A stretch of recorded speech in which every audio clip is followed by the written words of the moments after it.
in the 1900s. You go at 16 frames a second, which is about when the human eye merges them.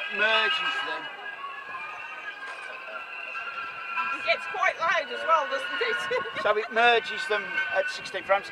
Modern 3D, if you watch The Hobbit in 3D, a lot of it's now done at 48 frames a second, so you're going yeah, but with the new 3D cameras, just the way it works, it balances it out and keeps it. This is a zoetrope, and basically you have a series of still images, and when you spin it, if you look into the mirror, yeah, or you can just look at the side, you'll see it work. This helps you sort of focus at one point. I've seen these. I've only seen these in close. Well, because we go into schools, this is easier for a whole class to sit round and you can see. But usually they do, the zoetropes usually have slots. And that way people can stand round it and just look through one slit. But this way you can hold it up and it can be seen from virtually anywhere.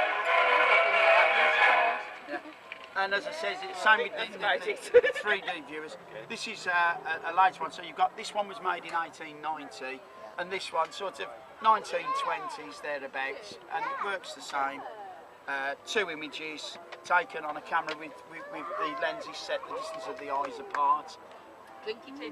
Lovely, and it merges together and you end up with the one image.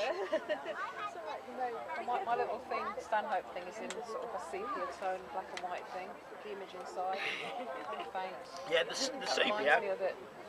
The sepia is because the chemicals they use to develop start to fade over the years. If you look, this is still black and white, but it's starting to take on a brown. It was actually it's octopus ink, and that's what causes it to make it go really brown. So it didn't start off that way? No. It started off black and white? Yes. Yes, and then it's... Can I have the yellow? That's it. So, yeah, so they're all slightly different. I say the mutoscope. Oh, look. The mutoscope itself started off in France, Right up to your eyes. and it moved over to America, and when this came into Britain, it's when we started to introduce pornography. Basically, it was the Brits that... Yeah, it was the Brits that went... Well, it's all very well having somebody juggle, so they started putting in pictures of ladies stripping down to their corsets. Oh, yes. You can do whatever you like, sir, so long as you've got permission from... I mean, we don't mind, but you need to ask permission. Jochen Bell, thank you very much. So they started to introduce pornography, just like, well, I say pornography, ladies stripping down to their corsetry. And that was 19... That was the 1800s. But about slipping standards today. Well, this is it. And Within 5 or 6 years of photography actually being you had hardcore pornography. Yeah. But the thing is, when they fireworks, they want to kill people with it. when they put in pictures of the ladies undressing, they found that the crank wore out because the men were constantly... So they came up with a mechanism whereby you would remove the crank, drop a penny into a slot, the penny falls into a cradle, creates an electrical circuit as the penny's copper, turns on a light and turns the gear in electrically.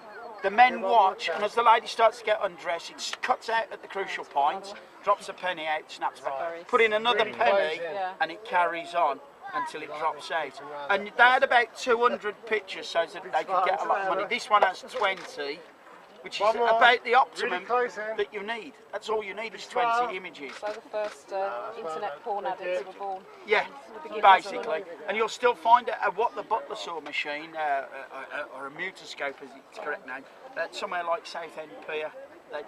There are still some of the old seaside towns that have them on the ends of the pier. Yeah, and you still put a penny in, and it's still just a lady stripping down to a corset. It's not as exciting as when you hear what the Butler saw, but oh yeah, it was really rude. It was a lady stripping to a corset. But they did do, unfortunately, the Victorians were very fond of doing hardcore pornography. And these are the people that like covered up the table over There's a persona you give out to the lower classes, as they say, and then there's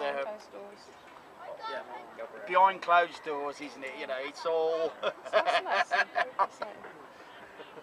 It's a case of with the Victorians, do as I say, not as I do.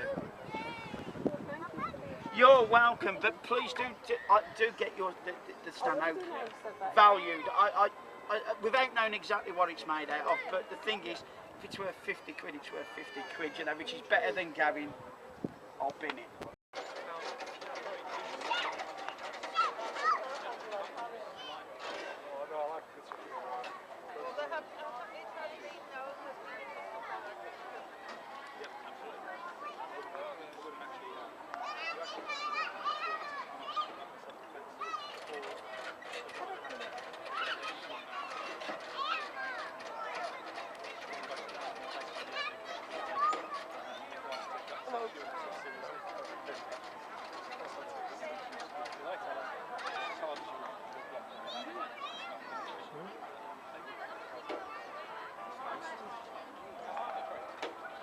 Take pictures now? No. Would you like a photo?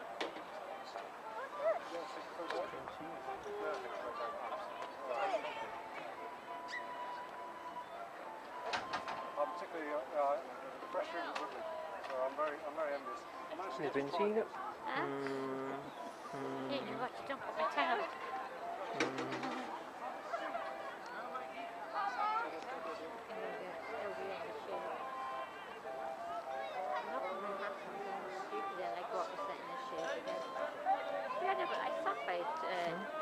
Before Bergen.